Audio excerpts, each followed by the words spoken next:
গত বছরের ২৬ তারিখ যে রেজাল্টটা দিল ৪৩, এটা আমার লাইফটাকে অনেকটাই চেঞ্জ করে দিছে সত্যি কথা বলতে।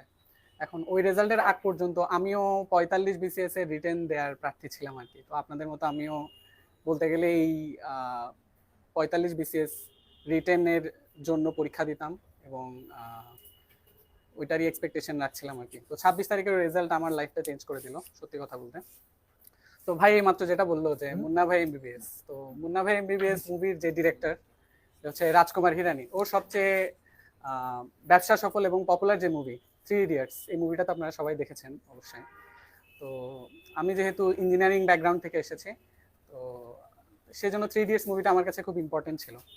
কারণ ওই মুভিতে 3টা ফ্রেন্ডের কথা আছে এবং ওই 3জন ফ্রেন্ড হচ্ছে আমাদের ভার্সিটি লাইফের এক একজন মানুষের পার্সোনাকে হচ্ছে রিপ্রেজেন্ট করে সত্যি কথা বলতে। কারণ ওই 3 ফ্রেন্ডের একজন ছিল হচ্ছে র্যাঞ্চো, যে ছিল হচ্ছে এক্সট্রা অর্ডিনারি, খুব ট্যালেন্টেড একটা ছেলে।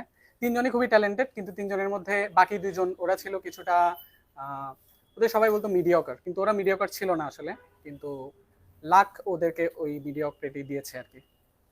তো ওখানে আরেকটা ক্যারেক্টার ছিল যে হচ্ছে রাজু, যার সাথে আমি খুব ভালো নিজেকে রিলেট করতে পারি সত্যি কথা বলতে। কারণ হচ্ছে আমার ভার্সিটি লাইফটা খুব যে বেশি এক্সট্রা অর্ডিনারি গিয়েছে তা না, সুতরাং রাজুর সাথে আমি খুব ভালো রিলেট করতে পারতাম। তার যে সিজিপিএ খুব যে আহামরি ছিল তা না, ও অনেক পরিশ্রম করতো, কিন্তু আলটিমেটলি ওই রেজাল্টটা ওখানে ও পেত না। তো এই ব্যাপারটা কিছুটা আমার সাথেও হয়েছে, যে আমি হয়তো রেজাল্ট ওইভাবে এক্সট্রা অর্ডিনারি পাইনি, তো ওই ব্যাপারটার একটা ইম্প্যাক্ট থাকে। তো তো ভার্সিটি লাইফের ওই ব্যাপারটা আমাকে অনেকটা ইম্প্যাক্ট করেছে। এবং যখন ভার্সিটি লাইফ শেষ হলো, মানে হচ্ছে করোনার ঠিক পরে 2021 সালের ফেব্রুয়ারি মার্চের দিকে আমাদের কমপ্লিট হয়ে গিয়েছিল। তো মার্চ থেকে মেইনলি আমি বিসিএস এর প্রিপারেশন স্টার্ট করি। 2021 সালের অক্টোবরে ছিল হচ্ছে বিসিএস এর প্রিলিমিনারি। তো আমি মার্চ থেকে মেইনলি প্রিপারেশন শুরু করেছি। আমি 5 মাস প্রিপারেশন নিয়েছিলাম প্রিলিমিনারির জন্য। তো যেহেতু সায়েন্স ব্যাকগ্রাউন্ডে ছিলাম, তো ম্যাথমেটিক্স আর ইংলিশ এই 2টা সাবজেক্ট হচ্ছে আমার কিছুটা মোটামুটি সময় দিলেই আমার হয়ে যাচ্ছিল। তো সবার ক্ষেত্রে এই জিনিসটা হওয়ার কথা না। তো সেক্ষেত্রে বেসিক বিল্ড আপ করাটা আসলেই খুবই জরুরি। ম্যাথ আর ইংলিশ খুবই ইম্পর্টেন্ট এক্ষেত্রে। তো এই বেসিক বিল্ড আপটা কার ক্ষেত্রে কতটুকু হবে এটা আসলে পার্সন টু পার্সন ভ্যারি করে। এখন যেমন ধরুন আমি যদি আমার উদাহরণটা বলি, আমি অক্টোবরে যখন হচ্ছে প্রিলি হলো এর আগ পর্যন্ত আমার পড়াশোনার রুটিনটা ছিল হচ্ছে ডেইলি 6 থেকে 7 ঘন্টা। তো সেক্ষেত্রে আমি বাংলা, বাংলাদেশ, ইন্টারন্যাশনাল অ্যাফেয়ার্স এই সাবজেক্টগুলোতে বেশি ইম্পর্টেন্স দিতাম। তার সাথে হচ্ছে ইংলিশ পড়তাম টোফেল থেকে, তারপর ম্যাথ করতাম খাইরুলস বেসিক এই টাইপের ম্যাথ বইগুলো থেকে। তো আমার এটাতেই মোটামুটি কাজ করে গেছে। এখন আপনারা যদি এটা মাথায় রেখে চলেন যে ডেইলি 6 ঘন্টা পড়লে বিসিএস হয়ে যাবে, এটা কিন্তু না। কারণ হলো বিসিএস এর জার্নিটা সবার আসলে একই রকম হয় না। এক একজন মানুষের চিন্তা করার প্রসেসটা এক এক রকম। ঠিক একইভাবে যে কোনো একটা জিনিস প্রসেস করা, যে কোনো একটা জিনিস বোঝা, এই জিনিসটা সবাই একই সময়ে বুঝবে না।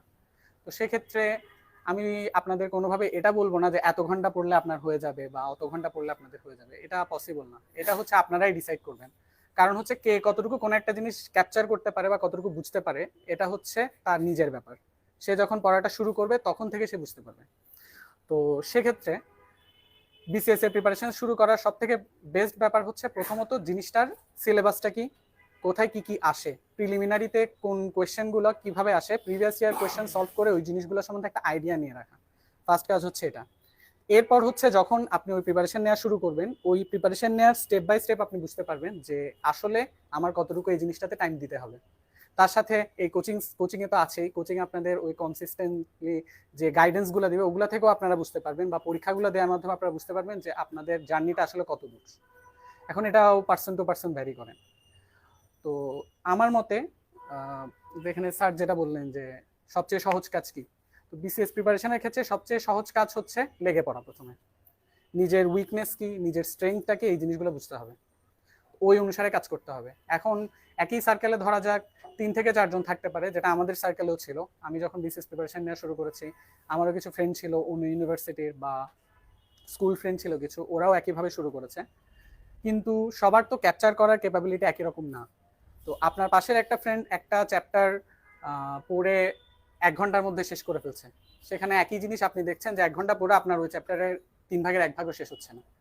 তো জিনিসটা অনেক ক্ষেত্রে ফ্রাস্ট্রেটিং হয়ে যায়, এটা সত্যি কথা। কিন্তু এই জায়গায় ফ্রাস্ট্রেশনটাকে কোনোভাবেই মাথায় আনতে দেওয়া যাবে না। কারণ হচ্ছে যখনই আপনি ওই ফ্রাস্ট্রেশনটাকে মাথায় আনবেন, সাথে সাথে বুঝলেন আপনি ওখানে হেরে গেছেন। কারণ হচ্ছে একইভাবে ভার্সিটি লাইফে আমি একই জিনিসই দেখেছি। আমাদের সার্কেলের কিছু পার্সন একটা সেমিস্টার ফাইনালের জন্য প্রিপারেশন নেয় একরকম করে, আমিও একইভাবে নিই, কিন্তু তার রেজাল্ট আর আমার রেজাল্টের মধ্যে আকাশ পাতাল তফাৎ।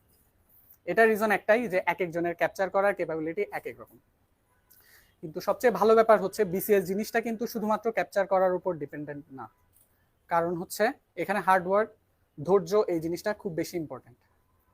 কারণ হলো আমাদের বুয়েটেরই অনেক সিনিয়রদের আমি দেখেছি যে প্রথম বিসিএসে হয়নি, সেকেন্ড বিসিএসে হয়নি, থার্ড বিসিএসে এসে আমাদেরই একজন সিনিয়র এবার পররাষ্ট্র ক্যাডারে 4th হয়েছেন। তো ওনার লাইফটা যদি অবজার্ভ করি, সবসময় কিন্তু বিসিএস জিনিসটা যে কোনো একজন কেউ খুব ভালো হলেই যে হয়ে যাবে এমন না। এক্ষেত্রে ধৈর্য জিনিসটা খুবই ইম্পর্টেন্ট। তার সাথে হচ্ছে নিজের স্ট্রেংথ আর উইকনেস বুঝে রেগুলার করতে থাকা, কনসিস্টেন্সি জিনিসটা খুব ইম্পর্টেন্ট। কনসিস্টেন্টলি যদি আপনারা ট্রাই করতে থাকেন তাহলে অবশ্যই কোনো না কোনো একটা টাইমে গিয়ে ওটা হবে, কারণ এখানে লাগের একটা ইম্পর্টেন্স অবশ্যই আছে। আমি সত্যি কথা বলতে আমার বিসিএস এর 43তম যেটা, এটা রিটেনটা মোটামুটি ভালোই হয়েছিল, মানে আমি ভালো রিটেন দিয়েছিলাম। এখন ভাইভা জিনিসটাতে আমাদের মধ্যে অনেকেই রিটেন খুব ভালো দিয়েছে, কিন্তু ভাইভা জিনিসটাতে সব থেকে বেশি ইম্পর্টেন্ট হচ্ছে কোন টিচারের কাছে বা যে প্যানেলটা পড়েছে ওই প্যানেলটা কেমন। কিছু প্যানেল আছে হচ্ছে খুব ঝামেলা করে, কিছু প্যানেল আছে কম ঝামেলা করে। তো আলটিমেটলি ওই জায়গায় গিয়ে স্ট্রেংথ দিয়ে ভাইভাটা দেয়াটা এটা একটা ব্যাপার। তো সব মিলিয়ে হচ্ছে লাক জিনিসটার একটা ইম্পর্টেন্স আছে, তার সাথে হচ্ছে অনেক বেশি ধৈর্য, অনেক বেশি পরিশ্রম, এই জিনিসটা খুবই জরুরি।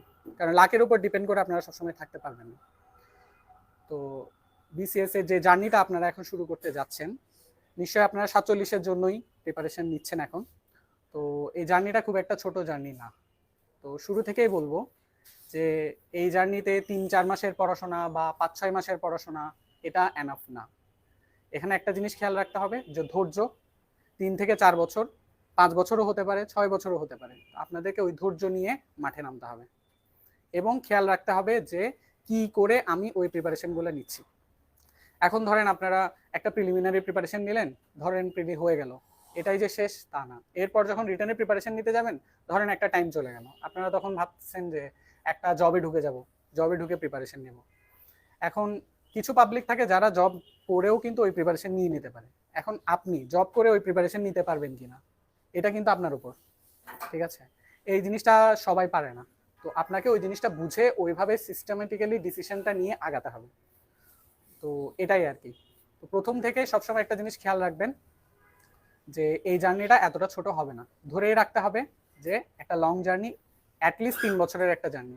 পিএসসি যতই বলুক যে 1 বছর 2 বছরের মধ্যে জিনিসটা হয়ে যাচ্ছে, এটা একটা লং জার্নি। তো আপনাদেরকে ওইভাবেই প্রিপারেশন নিয়ে মাঠে নামতে হবে এবং প্রিলিমিনারি, রিটেন, ভাইভা প্রত্যেকটা স্টেপে স্টেপে আপনাদের ওই ধৈর্যের পরিচয়টা দিতে হবে। তো কনসিস্টেন্সি জিনিসটা খুবই ইম্পর্টেন্ট। কোনো একটা 2 থেকে 3 মাস পড়লেন অনেক ধৈর্য নিয়ে, তারপর হাল ছেড়ে দিলেন, কোনো লাভ হবে না। ওই 3 মাসের পরিশ্রমের কোনো মূল্য নাই। আপনাদেরকে হচ্ছে কনসিস্টেন্ট হতে হবে। কোনো কোচিংয়ে যদি ভর্তি হন, ওই কোচিংয়ের প্রত্যেকটা ক্লাস রেগুলারলি করতে হবে। যদি 1 বছরের কোনো একটা কোর্স হয়, 1 বছরের কোর্সটা পুরোপুরি কমপ্লিট করে বের হবেন, এটা হচ্ছে কথা। এটাই আপনাদেরকে বলবো। আপনাদের সবার জন্য আমার শুভকামনা রইল। ধন্যবাদ সবাইকে।